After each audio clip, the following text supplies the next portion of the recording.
16/3/24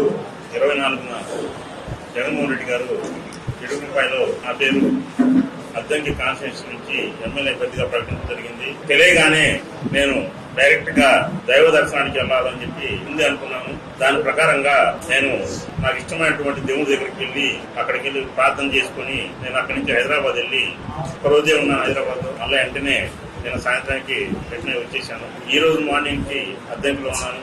ఈ లోపలనే yellow media చేస్తున్నటువంటి దుష్ప్రచారం చాలా బాధేసింది. కానీ కనిగిరెడ్డి అనే వ్యక్తి అలాంటి వ్యక్తి కాదు. ఎవరైనా టికెట్ వచ్చిందంటే ఆనందపడి గంతులేస్తారు కానీ ఫోన్ స్విచ్ ఆఫ్ పెట్టుకుని దూరంగా పోయే పరిస్థితి ఎక్కడైనా ఇలాంటి విచిత్రమైన సంఘటన ఎక్కడైనా చూశారా అని చెప్పి నేను కూడా ఈరోజు అందరిని అడుగుతా ఉన్నాను.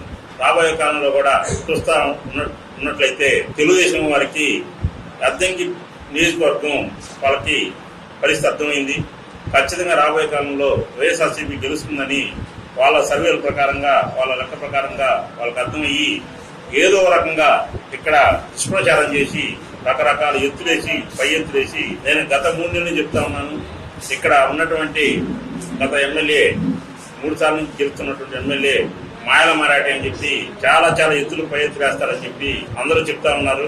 నాకైతే అతను గురించి నాకు పెద్దగా తెలియదు. కానీ ఇది తెలుగుదేశం వారు చేస్తున్నటువంటి దుష్ప్రచారం అని చెప్పి నాకు అర్థమవుతా ఉంది.